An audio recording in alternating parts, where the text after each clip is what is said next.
அமரன் சிறிது நிதானித்தான். பிரளயமாக பெருகிக் கொண்டிருந்த இயற்கை உணர்ச்சிகளை மனோதிடமாகின்ற அணையை கொண்டு தடுக்க செய்ய முயன்றான். பரம்பரையாக அவன் வம்சத்தில் ஊன்றி வந்திருக்கும் உன்னத உணர்ச்சிகளை எல்லாம் அவன் இன்ப வேட்கையோடு போராட எழுந்து நின்றன.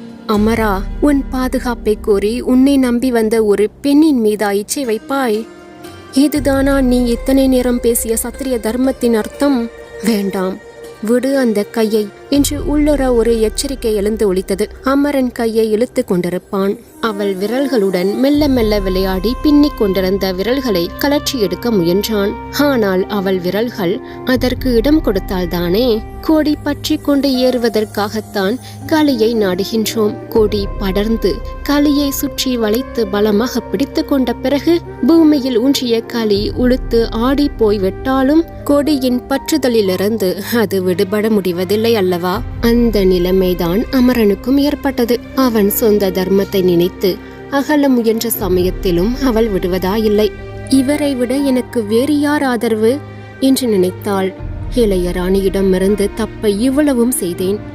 ஆகையால் அவளுக்கு உடந்தையாக மேவார் சிம்மாசனத்தை அபகரிக்க சூழ்ச்சி செய்யும் தந்தையிடமும் போக முடியாதே. எங்குதான் செல்வது என்ற யோசனைகள் அவளை அலைக்கழித்து கொண்டிருந்தன. அமரன் அழைத்து செல்லும் இடத்துக்கும் போகலாம், மேவாரின் பட்ட மகிழ்ச்சியிடமும் போகலாம். அப்புறம் என்ன? இந்த கடைசி கேள்விக்கு விடை தெரியாமல் திகைத்தாள். மேவாரின் பட்ட மகிழ்ச்சியின் பணிப்பெண்ணாக செல்வதை அந்த காலத்தில் இருந்த ராஜபுத்திர ஸ்திரீகள் பெரிய கௌரவமாக மதித்து வந்தார்கள். ஆனால் ரஜினிக்கு பட்ட மகிழ்ச்சியின் நிழல் அவ்வளவு ஆறுதலை தருவதாக தோன்றவில்லை. தான் ஏதோ பெருத்த அனாதையாகிவிட்டதாக நினைத்தாள். இம்மாதிரி சமயத்தில் பெண்கள் மனதுக்கு சாந்தியை அளிக்கக்கூடியது அவள் கைப்பிடித்தவனின் ஆதரவுதான். அந்த ஆதரவைத்தான் ரஜினியின் மெல்லிய விரல்கள் கோரின. அவற்றின் அன்பு பிணைப்பிலிருந்து விடுவித்துக் கொள்ள அமரனின் விரல்கள் சக்தியற்றவையாயின. சற்று முன் கத்தியை உரமாக பிடித்த அதே விரல்கள் அவள் மலர்கரத்தில் கூசி நடுங்கி என்னென்னவோ இன்ப வேதனைகளை அனுபவித்தன. தன் உணர்ச்சிகளை கட்டுப்படுத்த முயன்றான். மௌனத்தால் ஏற்பட்ட உணர்ச்சிகளை பேச்சினால் திருப்ப பார்த்தான். ராஜகுமாரி, சத்திரத்துக்கு அப்போதே போன ரகு ஏன் இன்னும் திரும்ப வரவில்லை என்று கேட்டான். என்ன அர்த்தமற்ற கேள்வி! ரகு சத்திரத்துக்கு போன விஷயம் இவனுக்கு எவ்வளவு தெரியுமோ அவ்வளவுதானே ராஜகுமாரிக்கும் தெரியும். அசந்தர்ப்பமான நிலைமையிலிருந்து விடுவித்துக் கொள்ள மனிதனுக்கு உதவுவதற்கென்றே கடவுள் இத்தகைய அர்த்தமற்ற கேள்விகளை சிருஷ்டிக்கிறார் போலும். போன இடத்தில் எப்படி இருக்கிறதோ பார்த்து கொண்டுதானே வர வேண்டும் என்று ரஜினி ஆறுதல் சொன்னாள். சத்திரம் வெகு அருகில் தானே இருக்கிறது ராஜகுமாரி என்று விளக்கினான் அமரன். சத்திரம் எவ்வளவு தூரம் இருக்கிறதென்று அவன் கவலைப்படவில்லை. ஏதோ பேச்சு வளர்க்க வேண்டுமே, அதற்காக அவளுக்கு அனாவசியமான தகவலை சொல்ல ஆரம்பித்தான். அவளும் பதில் சொல்ல வேண்டிய மரியாதைக்காக அப்படியா என்று கேட்டு வைத்தாள். இந்த சங்கடத்தை நிவர்த்திக்க நல்ல வேளையாக ரகு வந்து சேர்ந்தான். என்ன ரகு, சத்திரத்தில் இடம் அகப்படுமா என்று கேட்டான். ரொம்ப கஷ்டமாகிவிட்டது ராஜகுமார். முதலில் இடமில்லை என்று சிப்பந்திகள் சாதித்து விட்டார்கள். அப்புறம் ஒரு பெரியவர், அவரை எங்கோ பார்த்த மாதிரி இருக்கு, அவர் வந்து சிபாரிசு செய்ததன் மேல் இடம் கொடுக்க ஒப்புக்கொண்டார்கள் என்றான் ரகு. சரி, போகலாம் வா, குதிரைகளை அவிழ்த்துக்கொள் என்றான் அமரன். குதிரைகளை அவிழ்த்தவுடன் ராஜகுமாரியை ஒரு குதிரையில் ஏற்றினார்கள். 2 குதிரைகளின் கடிவாளங்களையும் பிடித்துக்கொண்டு ரகு முன்னால் நடந்தான். ரஜினி ஏறியிருந்த குதிரையின் முதுகுக்கு மேல் ஒரு கையை வைத்துக்கொண்டு ரஜினிக்கு பக்கத்தில் அமரன் நடந்து சென்றான். அப்படி குதிரைக்கு வெகு அருகில் நடந்து சென்றதால் ஓரிரண்டு சமயங்களில் அவள் கால் அமரன் மார்மேல் தாக்கியது. அவள் காலை மடக்கிக் கொள்ள பார்த்தாள். அவன் அதை கெட்டியாக தன் கைகளில் பிடித்து விளையாட்டாக மார்பின் மேல் அணைத்து கொண்டான். அவள் ரொம்ப வெக்கத்துடன், இதென்ன ராஜகுமார் என்றாள். இதுவா, இது ஒரு ராஜகுமாரியின் கால் என்றான் அமரன். இந்த விளையாடலில் சத்திரம் வந்துவிட்டது கூட தெரியவில்லை அவர்களுக்கு. சத்திரத்துக்கு வந்ததும் ரகு தனக்கு சிபாரிசு செய்த பெரியவரை தேடினான். அவர் அகப்படவில்லை. அப்பொழுதுதான் அவர் வெளியே போனதாகவும் அவர்கள் இறங்கலாம் என்று சிப்பந்திகள் சொன்னார்கள். சத்திரத்தின் முன் அறையில் பிரயாணிகள் இறங்கினார்கள். குதிரைகளை எதிரே இருந்த மரத்தடியில் கட்டிவிட்டு ரகுவும் உள்ளே வந்தான். ராஜகுமாரி, சற்று நேரம் இளைப்பாருங்கள் என்றான் அமரன். நீங்கள் என்று கேட்டாள் ராஜகுமாரி. நாங்கள் இளைப்பாறுவதற்கு இது சமயமல்ல. இந்த நிமிஷத்திலும் கூட இளைய தாயார் நம்மை அழைத்து செல்வதற்கு ஏதாவது ஏற்பாடு செய்யலாம். நீங்கள் படுத்துக் கொள்ளுங்கள் என்று சொல்லிவிட்டு அமரனும் ரகுவும் கதவை மூடிக்கொண்டு வெளியே சென்றார்கள். ரகு சம்பந்தப்பட்ட வரையில் அமரன் சின்ன குழந்தைதான். குழந்தை முதல் ரகுவை அமரனை வளர்த்தான். ஒவ்வொரு ராஜபுத்திர குடும்பத்திலும் இம்மாதிரி உண்மை ஊழியர்கள் அந்த காலத்தில் இருந்து வந்தார்கள். கூலிக்கு மாரடிக்கும் வேலைக்காரர்களும் ஏழையை சுரண்டும் எஜமானர்களும் அப்பொழுது மிகவும் குறைச்சல். வேலை செய்ய சேர்பவன் குடும்பத்தில் ஒரு பாகஸ்தனாகி விடுகின்றான். அவன் கல்யாணம் எல்லாவற்றையும் எஜமானனை கவனித்துக் கொண்டான். எஜமான் குழந்தை குட்டிகளை வேலைக்காரன் கவனித்துக் கொண்டான். ஏதோ எஜமான் வேலைக்காரன் என்று பெயரளவில் இருந்த தாராதமியத்தை தவிர வேறு வித்தியாசம் கிடையாது. ஆகையால் ரகு குழந்தையை படுக்க வைக்க ஏற்பாடுகளை செய்யும் தகப்பனாரைப் போல அரை வாசற்படிக்கெதிரிலிருந்து இடத்தை தட்டலானான். நான் படுத்துக்கொள்ளப் போவதில்லை ரகு, நீ வேண்டுமானால் படுத்துக்கொள் என்றான் அமரன்.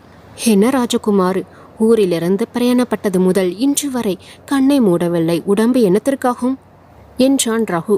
நாளிகை ஆமை வேகத்தில் நகர்ந்தது. ஊரெங்கும் நிசப்தம். சத்திரத்திலிருந்த பிரயாணிகளில் 2 பேர் மட்டும் சத்திரத்தின் கைப்பிடி சுவருக்கு பால் நின்று கொண்டு ஏதோ பேசிக் கொண்டிருந்தார்கள். ஏனடா, கொஞ்ச நேரத்துக்கு முன்னு யாரோ ஒரு பையனோ கலவனோ ஒரு பெண்ணை அழைத்து கொண்டு வந்தார்களே, யாரடாது என்றான் ஒருவன். யாரு கண்டது, எல்லாம் தறிக்கட்டு போன காலத்திலே யாரையோ இழுத்து கொண்டு ஓடுறான். யாரப்பா கண்டுபிடிக்கிறது இந்த சனியன்களையெல்லாம்? பெண் நன்றா இருக்காளாடா என்றான் முதலில் பேசியவன். நன்றாயிருந்தால்தானே இழுத்து கொண்டு வந்திருக்கின்றான் என்று பேசினான் மற்றவன்.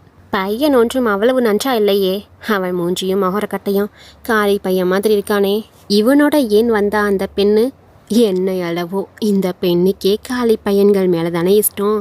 இந்த ஜென்மத்துக்கே புத்தி வாக்குறோம். இந்த சம்பாசனையை அசாத்திய பொறுமையோடு அமரன் கேட்டுக்கொண்டிருந்தான். அடுத்த ஒரு வார்த்தை அவன் பொறுமையை குலைத்துவிட்டது. நல்ல ஜாதியா இருக்காது, நல்லா இருந்தா அப்படி ஓடி வருமா என்று மற்றவன் பதில் கொடுத்தான். ஜாதி பேச்சு அமரனை எழுப்பிவிட்டது.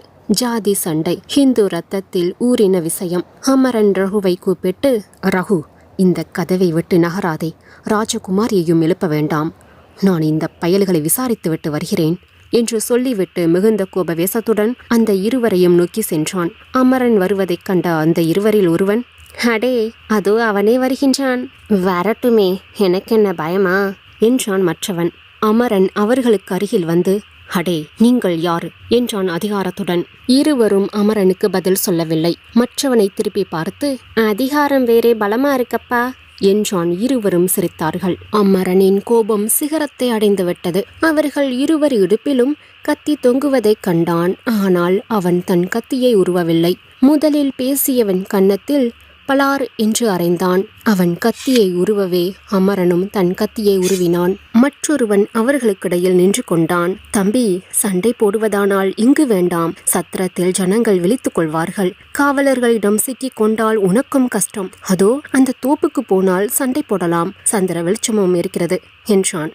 அமரனும் சம்மதித்து அவர்களுடன் சென்றான். தோப்பருகில் அவர்கள் போய்க் கொண்டிருக்கையில் அவர்களில் ஒருவன் அமரன் முகத்தை ஊன்றி கவனித்து, என்ன இது என்று ஆச்சரியத்துடன் கூச்சலிட்டான். என்னப்பா என்றான் மற்றொருவன். இது நமது ராஜகுமாரர் அமரசீமன் போலிருக்கிறதே என்றான். வேறு யார் என்று நினைத்து கொண்டீர்கள் மடையர்களா என்றான் அமரசீமன் கடுங்கோபத்துடன். ராஜகுமார், யாரோ என்று நினைத்தல்லவா கண்டபடி உங்களை பேசிட்டோம். சத்திரத்துக்கு அருகிலேயே ஒரு வார்த்தை சொல்லியிருக்க கூடாதா என்று இருவரும் நடுங்கிக் கொண்டே சொன்னார்கள். தங்கள் கத்திகளையும் அரசகுமாரன் பாதத்தில் எறிந்து விட்டார்கள். அமரன் கண்கள் அவர்களை கோபத்துடனும் இகழ்ச்சியுடனும் பார்த்தன. அவன் கால்கள் கத்தியை உதைத்து தள்ளிவிட்டு சத்திரத்தை நோக்கி திரும்பி விரைந்தன. சத்திரத்தில் அரை வாசற்படியில் ரகு இரத்த வெள்ளத்தில் கடந்தான். உள்ளே இருந்த ராஜகுமாரியை காணவில்லை. எதிரியின் சூழ்ச்சியில் கோபம் தன்னை கொண்டு போய் அமிழ்த்து விட்டதை அமரன் அறிந்து கொண்டான். தன்னை சத்திரத்திலிருந்து இழுத்து செல்வதற்கே மேற்படி நாடகம் நடத்தப்பட்டது என்பதை நினைக்க அவன் மனதில் துக்கம் பெருகியது. தன் கோபத்தை பெரிதும் நொந்து கொண்டான். ரகுவை மெல்ல தூக்கி மார்பில் சாத்திக் கொண்டு அவன் காயத்தை பரிசீலித்தான். மார்பில் கத்தியின் காயம் ஆழமாக இருந்தது. தன் அரை கச்சையால் காயத்தை துடைத்து இரத்தத்தை நிறுத்தினான். ரகு மெல்ல கண் விழித்து ராஜகுமாரனை பார்த்தான். ராஜகுமார், நான் பார்த்த கிழவன் நமது சேனாதிபதி ஜெயபாலன். ராஜகுமாரிக்கு ஆபத்து, சீக்கிரம் செல்லுங்கள் என்று தட்டு தடுமாறி சொன்னான். உன்னை விட்டு எப்படி போவேன் ரகு என்றான் அமரன். என்றுமே அவன் கண்டிராத சோகம் அவன் உள்ளத்தை கவர்ந்து கொண்டது. ராஜகுமாரியை தொடர்ந்து செல்லுவதா? தகப்பனுக்கும் மேலாக தன்னை வளர்த்த ரகுவை சிகிச்சைக்கு ஏதுமின்றி அங்கேயே சாகவிட்டு போவதா? என்ன செய்வதென்று தெரியாமல் நொந்து போய் உட்கார்ந்து விட்டான். அதே இரவில் 2 நாளிகைக்குப் பின்னால் சேனாதிபதி ஜெயபாலன் 2 அம்பர் வீரர்களுக்கும் 2 பெரிய பண முடிப்புகளை கொடுத்து, இதை வைத்துக் கொள்ளுங்கள், உங்கள் வீர செயலுக்கு என் பரிசு என்று கூறினான். சேனாதிபதி தங்களை இகழ்கின்றான் என்பதை வீரர்கள் இருவரும் புரிந்து கொண்டார்கள். எங்கள் வீரமா என்று அவர்களில் ஒருவன் வியப்புடன் கேட்டான். ஆம், எதிரியை சதி செய்து அழைத்து சென்று அவன் காலில் கத்தியை எறிந்து தப்புவது வீரமில்லையா என்று வினாவினான் சேனாதிபதி அதிக இகழ்ச்சியுடன். அத்துடன், இத்தகைய வீரம் அம்பர் நாட்டில் அதிகம் என்று சொல்லம்பு தொடுத்தான். அம்பர் வீரனும் விடவில்லை. அந்த வீரம் பலிக்க ஆணிவேர் வேண்டும் என்று வினாவினான் தாழ்மையுடன். ஆணிவேரா? சேனாதிபதியின் குரலில் விஷமம் பரிபூரணமாக இருந்தது. ஆம். எதை சொல்கிறாய்? தங்கள் யுத்தியை, தங்கள் திட்டம் பலமாக ஊன்றியவுடன் சல்லிவேர் போல் நாங்கள் பக்கவாட்டு வேலையில் ஈடுபட்டோம். ஆகையால் என்ன? சேனாதிபதியின் சொற்களில் சீற்றம் ஒலித்தது. ஆகையால் தங்கள் வீரம் குறைந்ததல்ல என்று சொற்களை முடிக்காமல் விட்டான் அம்பர் வீரன். குலைந்து தலை வணங்கவும் செய்தான். சேனாதிபதி நிதானம் இழந்தான். இந்த குலைவு வேண்டாம். வீண் வேஷத்தை நான் விரும்பவில்லை. என்னை ஏதாவது சொல்ல இஷ்டமிருந்தால் நேரில் சொல்லிவிடு என்று சீறினான் சேனாதிபதி. அதிலும் தங்களை ஜெயிக்க முடியாது என்று குறிப்பிட்டான் அம்பர் வீரன். எதில்? தேசத்தில். தாங்கள் அந்த கிழவ வேஷம் போடாவிட்டால் இன்றிரவு எதுவும் நடந்திருக்காது. அதற்கு மேல் சேனாதிபதி எதுவும் பேசவில்லை.